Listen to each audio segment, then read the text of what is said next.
If you gave someone unlimited money, would they reveal their true self or betray you? This billionaire's experiment exposes the answer. Adrian ran through the marble corridor of the Cole house, his heart pounding and breathing ragged, while rain pounded the glass walls. He wasn't running from danger. He was running from himself. The words he'd heard earlier echoed in his mind like a slap. "You don't know who truly cares about you, Adrian," his therapist had said gently. "You only know who cares about your money." He burst into his study, slammed the door, and leaned his head against it, chest rising and falling. Maybe she was right. Maybe that was why every smile felt rehearsed. Every "I love you" felt like a performance. Every moment of silence felt like he was sitting beside strangers wearing familiar faces. Adrian closed his eyes. "I need to know the truth," he whispered to the empty room. His phone buzzed. Naomi again. Another message about a gala, a designer launch, some red carpet event she couldn't possibly attend alone. Ria had emailed him twice about connections she wanted him to leverage for her career. And Alara had texted him a picture of the broken pantry door hinge she fixed herself, asking only, "Would you like it repainted too?" 3 women, 3 roles in his life, 3 blurred lines he could no longer trust. Adrian pushed himself off the door and walked to his desk. He opened a drawer and pulled out 3 sleek black cards, experimental prototypes from his own fintech company. Limitless spending, 0 restrictions. Trackable, of course, but only through public logs. Nothing invasive, just enough to reveal character. He swallowed hard. "This is insane," he muttered. Completely insane. But he needed clarity more than sanity. He called Naomi first. She answered within 3 seconds, her voice sugar-sweet. "Baby, I was just about to call you. I found the perfect suit for you for the Azure Gala." "Naomi," he interrupted, "can you come over? Now? It's raining, Adri. It's important." She arrived 20 minutes later, smelling like exotic perfume and camera flashes. "What's going on? You look pale. Are you sick?" She touched his forehead like she was checking the temperature of a child. "No, I'm fine." He handed her the black card. "Take this. For the next 3 days, you can use it however you want." Her eyes widened. "Unlimited, unlimited." Her lips curved into a slow smile. "Adrian Cole, are you trying to make me fall even more in love with you?"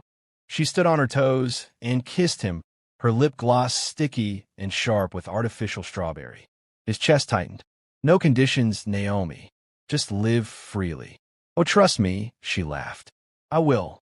She left almost skipping in excitement. Adrian exhaled shakily. "One down." He called for Ria over the intercom, and within moments the efficient click-clack of her heels echoed through the hall. "You needed me, Mr. Cole." He lifted the second card. 3 days. No limits. No rules. Consider it a bonus. Her eyes sharpened like a hawk spotting prey. "Is this a test?" "No." "Is this tied to performance?" "No." "Is this tied to my upcoming promotion request?" "No," he said again, voice flat. She took the card slowly. "This opens doors." Her tone dropped to a whisper. "You won't regret this." He already felt he might. When she walked out, poised and calculating, he leaned against the desk and rubbed his temples. "2," he murmured. "1 more." Alara was in the kitchen when he found her, sleeves rolled up, arms dusted with flour, humming while kneading dough. She looked up the moment he entered. "You okay? You look troubled." Her concern was so genuine, he almost abandoned the plan. "Alara," he said softly, "can we talk?" She wiped her hands on a towel. "Of course." He hesitated. "Here." He held out the 3rd card. "For the next 3 days, I want you to use this freely. Anything you want. Anything you need." She blinked at it, as though it were a live snake. "Why would I need that, sir?" "Just accept it." "I don't think I should." "It will mean a lot to me," he whispered. Her eyes softened. "If this is something you truly need from me, then okay." She took the card delicately, almost reluctantly. "But I promise I won't do anything reckless." "Reckless?" Adrian nearly smiled. That word was foreign to Alara. Later that night, he stood by the enormous window overlooking the stormy bay. The reflections behind him felt like ghosts. Naomi's laughter, Ria's ambitions, Alara's quiet warmth. 3 different hearts. Only one would prove real. The next morning, he awoke to notifications. Naomi had already spent the equivalent of a luxury car within hours. Designer stores, private chauffeurs, à réserve de bon tout de suite. A party planned for the next night, hosted in honor of her billionaire boyfriend. Adrian swallowed disappointment. Ria's log showed conference tickets, high-end spa treatments, and a lavish dinner with influential executives. She had even bought elite networking passes labeled Future Leadership Acquisition. Alera's first purchase? Groceries, household supplies, medicine from a pharmacy. Small amounts, thoughtful amounts. He stared at the screen. A soft knock. Mr. Cole, Alera called. I made breakfast. You didn't eat dinner yesterday. He shut the monitoring tablet quickly. I'm coming. As he sat at the table, Naomi video called him, showing off shopping bags like trophies. Look at this dress. Isn't it gorgeous? It'll be perfect for the party tonight. What party? He asked gently. Mine, Sidi. You're coming, right? He forced a smile. We'll see. She rolled her eyes. Don't be boring. The call ended. Ria emailed next. Secured 3 potential partnerships. I'll need you to attend a luncheon in 2 days.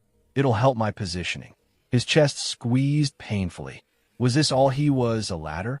Meanwhile, Alera placed a plate in front of him. You need rest. Adrian, she murmured. You've been tense lately. He looked at her. Really looked. No muck-up. No pretense. No hunger for his wealth. Why did you buy cough medicine? He asked suddenly. She blinked. Oh, Mrs. Graffin in 3B was sick. She lives alone, so I dropped some off. He swallowed hard. On your day off? I was passing by anyway. He stared at her for a long moment. Alera, you're a good person. She looked confused. I'm just trying to be decent. He didn't respond. His throat was tight. By the second day, the differences between the 3 women grew so sharp they cut through Adrian's chest like glass. He tried to distract himself with work, with meetings, with prototypes littering his desk, but every ping of his phone dragged him back into the whirlwind he'd created. Naomi's latest update flashed on his screen as he paced his office.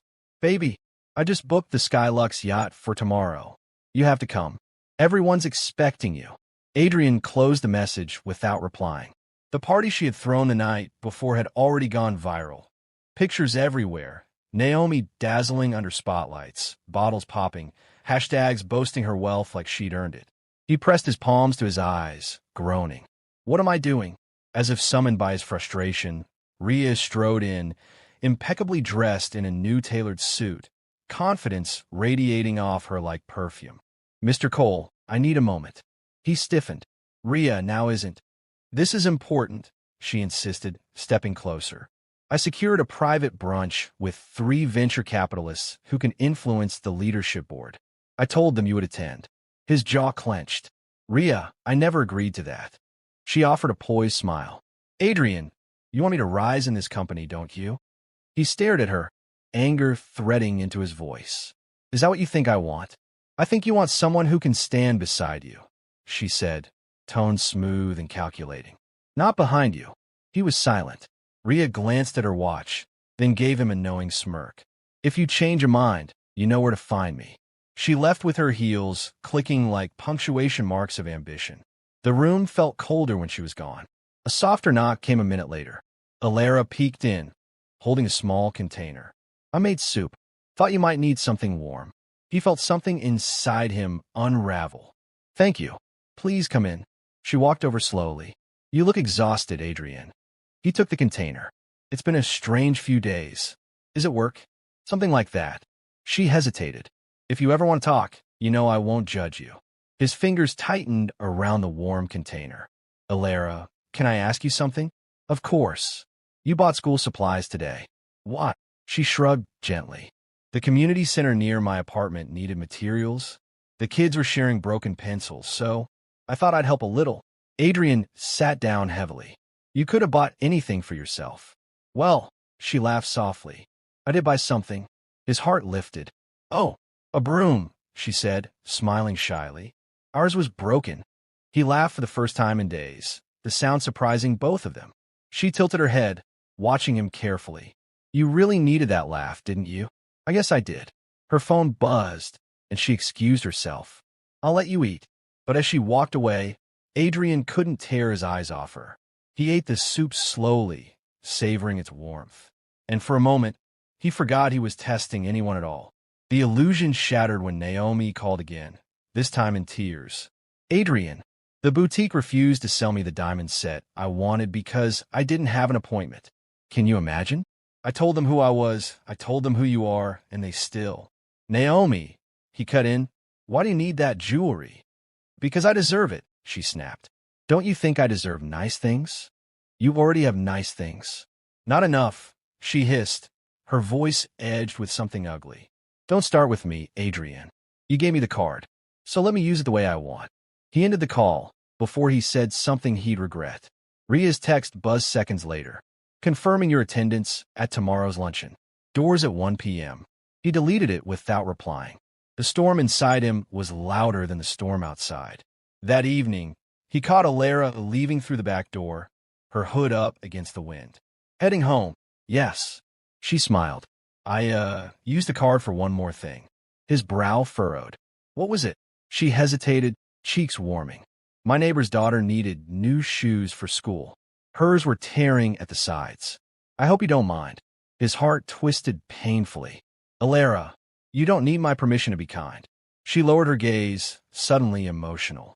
I don't want you to think I'm taking advantage. Of course not, he said softly.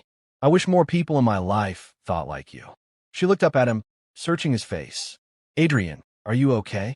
He swallowed. I'm trying to be. She almost reached for his hand, but stopped herself. You're not alone, even if it feels like it. Her voice broke something open inside him. Later that night, Adrian sat in his car outside Naomi's yacht party. His phone was filled with more notifications. Naomi dancing on tabletops, throwing money like confetti. Ria posting motivational quotes about power moves. Meanwhile, Alara, not a single post. Nothing. Just quiet actions that left echoes in his mind. He didn't step out of the car. He didn't go to the party. He drove home in silence, his heart heavier than the rain-soaked sky. By the time he returned to the mansion, he felt on the edge of something inevitable. He walked inside and found Alara asleep on the couch, curled up, an untouched cup of tea beside her. She must have been waiting to check if he got home safely. He stood there quietly, watching her breathe, wondering how someone with so little could have the biggest heart in his world. His phone vibrated sharply. Naomi again. Adrian, where are you? You embarrass me. He declined the call. Ria's message followed. If you're not serious about tomorrow, don't expect me to keep fighting for you. He closed the message. He looked at Alara. He whispered to himself, 3 days. That's all it took.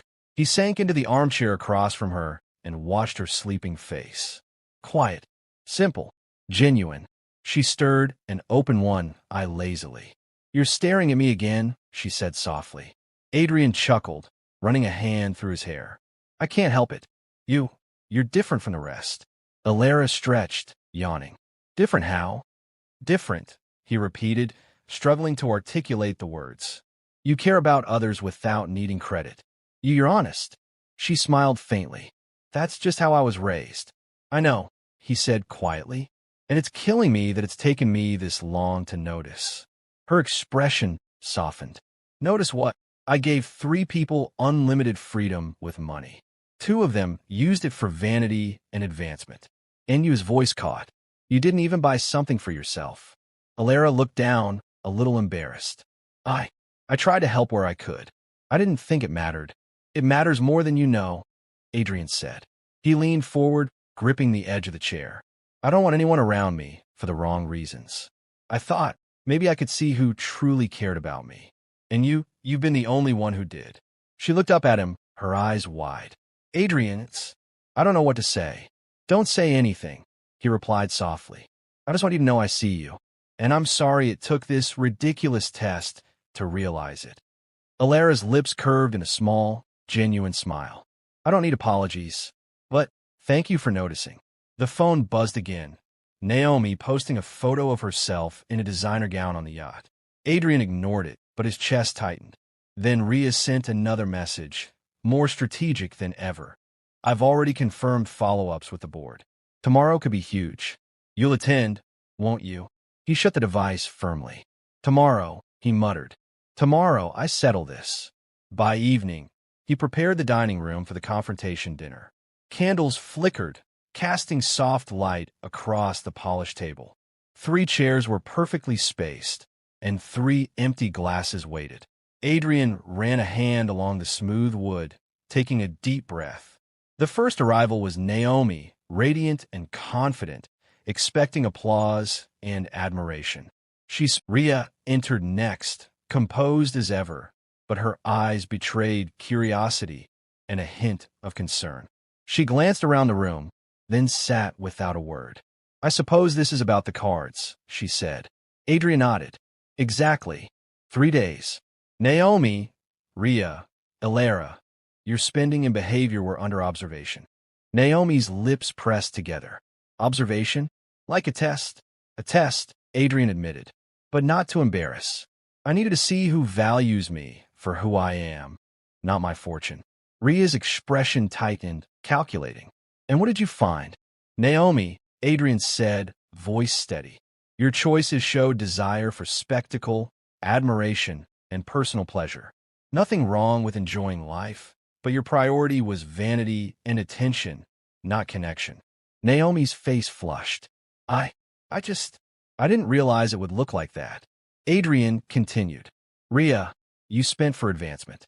Networking, positioning, climbing, all very strategic, very smart, but not for genuine care. Everything you did revolved around benefit and progress, not me as a person." Rhea's jaw tightened. "And Elara?" He looked to the last chair, where Elara sat quietly, hands folded. "Elara, you bought groceries, helped neighbors, supported your community, nothing for yourself. You gave without expectation. That is the person who values me for me, not for what I can provide." Tears welled in Alara's eyes. "Adrian, I never thought about it like that. I just did what felt right." Adrian leaned forward. "That's why I trust you. That's why I want you in my life. Not as an employee, not as a companion for status, but as someone whose heart I can rely on." Naomi's eyes narrowed. "So, I fail." "You didn't fail," he said carefully. "You just weren't the one I need." Rhea's face paled, her lips pressed in a thin line. "And me? You've shown ambition and intelligence," he said. "But ambition without empathy isn't love, Rhea. That's all." Both women were silent. The tension in the room was thick, almost suffocating. He finally turned to Elara. "Would you consider staying, not because of money, not because of obligation, but because we can build something real together?" Elara nodded, a soft smile forming. "Yes, Adrian, I'd like that." He exhaled, a weight lifting off his shoulders. The room still held Naomi and Rhea's disappointment, but for the first time, he felt clarity. Authenticity mattered more than grandeur. Connection mattered more than admiration. "Dinner is served," he said finally, signaling the staff. But the emotional feast had already been consumed. As the night settled, Adrian sat back, glancing at Elara. She smiled at him across the table, humble and sincere. And for the first time in years, he felt a sense of home, of trust, of peace. The dinner ended quietly. Naomi and Rhea left soon after, their heels clicking against the polished floor, leaving a lingering sense of tension in the air. Adrian leaned back, exhaling slowly, watching Elara clear a few plates without a word. Her movements were careful, unassuming, yet deliberate, a reflection of her character that had become so clear over these past 3 days. "You always do everything so quietly," Adrian said, a small smile tugging at his lips. Elara paused, glancing at him. "I don't need applause, Adrian. I just want things to be right." "Right," he repeated. "That word. I think it fits everything about you. You make things right without needing recognition." Her eyes softened. "And you finally see that." He chuckled, shaking his head. "It shouldn't have taken a test. But here we are." The next morning, Adrian woke before the city stirred. He sat in his office, overlooking the skyline, coffee in hand, thinking about the 3 days and the confrontation dinner. His phone remained silent now. No buzz of Naomi's extravagance or Rhea's calculated texts. For once, there was stillness. Elara appeared in the doorway, holding a tray with 2 cups of coffee. "Good morning," she said softly. "Good morning," he replied, gesturing to the chair. "I was thinking maybe we start fresh." She tilted her head, curious. "Start fresh?" "Yes," he said, leaning back. "No tests, no games, no expectations. I want honesty, transparency, real partnership." Alara smiled, a mix of relief and hope. "I'd like that." Days turned into weeks. Adrian began to involve Alara in small decisions at home. Not because he had to, but because her insight mattered. She organized the household, helped staff with budgets, even started small initiatives for the neighborhood community center using resources Adrian provided. Every act of care reinforced what he already knew. Alara's integrity wasn't a facade. Naomi reached out a few times, her messages insistent, lavish, and performative. Rhea attempted a meeting, offering strategy sessions and business alliances. Adrian let the calls go unanswered. His focus had shifted from appearances and ambition to connection, to values, to people who mattered. One evening, Alara came to him with a simple request. "Adrian, I'd like to start a scholarship program for the local children," she said. "Even something small, just enough to give them a head start." He looked at her, warmth spreading in his chest. "Of course. Consider it done. We'll fund it together." Her eyes widened slightly. "Really?" "Absolutely," he said. "Not for recognition, not for publicity, just because it's the right thing." Weeks later, the small program began, sending books, supplies, and mentoring opportunities to dozens of children. Adrian observed quietly, the satisfaction in his chest unlike any wealth he had ever accumulated. For the first time, he felt true impact, not trophies, not parties, not headlines, but change, real change. One late afternoon, while watching Alara teach a group of children how to organize a community project, he felt something he hadn't in years: peace. She caught his gaze and smiled, waving one hand at the kids. He waved back, a grin spreading across his face. Later that evening, as they walked through the mansion's garden, he reached for her hand, which she accepted naturally, effortlessly. "You know," he said, "I thought wealth would buy me everything I wanted. Influence, admiration, luxury." Alara's thumb brushed his hand gently. "And did it?" "No," he admitted, chuckling softly. "It bought me things, but it didn't buy trust. It didn't buy honesty or compassion or real connection. That took you." She smiled, squeezing his hand. "And you chose it." "Yes," he said firmly. "I chose you, and I don't ever want to go back to the old ways. The world is flashy and loud, but home, real home, is quiet, honest, and shared with people who matter." Alara rested her head lightly on his shoulder. "Then let's keep building that home, Adrian. Together." Over the following months, Adrian made subtle changes in his lifestyle. Extravagant purchases became rare. Events and parties were replaced by meaningful gatherings. He invested in the local community, inspired by Alara's initiatives, and transformed his home into a space not of wealth and display, but of purpose, compassion, and growth. Alara flourished in her new role, not just as a partner in Adrian's life, but as a leader in her own right. Children from the scholarship program called her Aunt Alara, and neighbors came to trust and rely on her wisdom.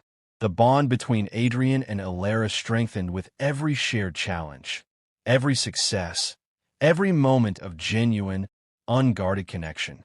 One evening, while the sun set over the city skyline, Adrian and Alara sat side by side on the terrace.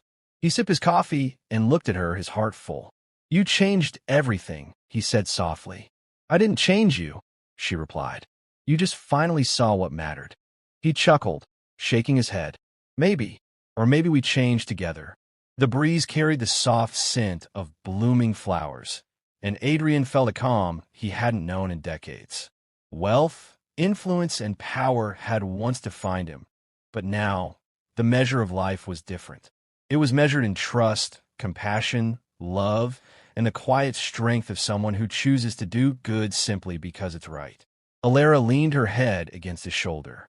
This feels like home." Adrian smiled, feeling the truth of it in his chest. "It is home, and it will always be home, with you."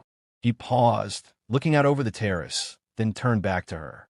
If anyone watching this story remembers anything, remember this. Wealth doesn't reveal who people are, it only amplifies it. Surround yourself with those whose hearts are as true as their intentions. And don't be afraid to choose kindness and integrity over vanity or ambition. That's where real life, real love, and real legacy live. Alara smiled, squeezing his hand. The real treasures aren't bought. Exactly, Adrian said, his voice warm. And that's something worth holding on to forever. If you enjoyed this story, don't forget to like, comment your thoughts, and subscribe for more stories about courage, integrity, and love. Share it with someone who needs to be reminded that true wealth is in connection, not luxury.